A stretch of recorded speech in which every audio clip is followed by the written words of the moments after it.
Bella a tutti ragazzi, bentornati in questo nuovo video, sono Walter. Prima di iniziare il video ragazzi, le maglie, link in descrizione, tutte le maglie, ci sono anche quelle nuove della Marcelo Burlon in collaborazione col Napoli.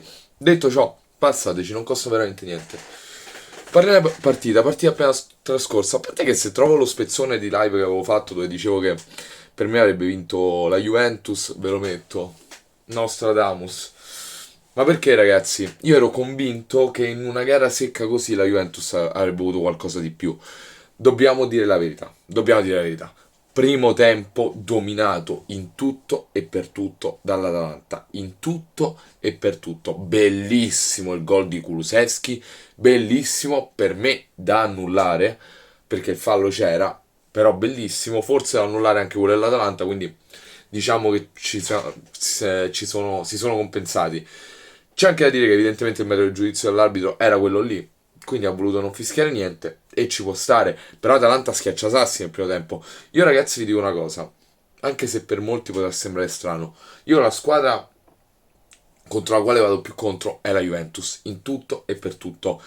Ma sinceramente pensare che Gasperini potesse vincere la Coppa Italia, tutto ciò che ci sarebbe stato intorno, perché parliamoci chiaro, comunque l'Atalanta, la Coppa Italia è un grande trofeo secondo me, ma i Juventini non se ne fregheranno niente quasi, cioè sono contenti eccetera, ma sicuramente a fine stagione rosicheranno comunque.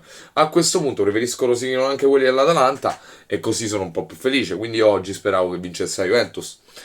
Detto ciò, vittoria per quello che si è visto nel secondo tempo, secondo me è anche quasi giusta. Nel senso, il secondo tempo ha attaccato soltanto la Juventus, si sono mangiati anche un po' di occasioni. Chiesa, fenomeno, ma non per il gol, ma per la cattiveria. Perché soprattutto nel primo tempo era uno dei pochi che andava su tutti i palloni. Chiesa e Quadrado. Chiesa e Quadrado. Io ho visto una Juve molto in difficoltà. Molto in difficoltà sotto aspetto tattico, sotto aspetto mentale, sotto qualsiasi aspetto. Secondo tempo invece l'Atalanta praticamente non scende in campo e la partita si ribalta. Io sono senza parole, questo vi fa capire la mentalità. Questo vi fa capire la mentalità quando serve. Secondo me questa mossa non salva la stagione della Juve, parliamoci chiaro. Però ragazzi hanno vinto una coppa, oltre alla Supercoppa. Meglio di niente, io capisco che per i tifosi juventini non valga niente, io l'anno scorso quando vincemmo la Coppa Italia ero felicissimo, ero al settimo cielo. Detto ciò ora bisognerà vedere anche la qualificazione Champions, perché non va in Champions, la Coppa Italia poi te la fai fritta. Secondo me, dopo la partita di oggi Atalanta al Milan gli farà un culo così. Perché? Perché almeno faranno vedere proprio che non è tutto da buttare dopo questa batosta.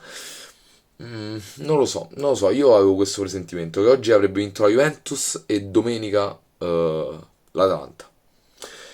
Detto ciò, fatemi sapere che cosa pensate. Link in descrizione anche il mio profilo Instagram, andate a seguirmi, mi raccomando. E niente, noi ci vediamo al prossimo video, bella ragazzi.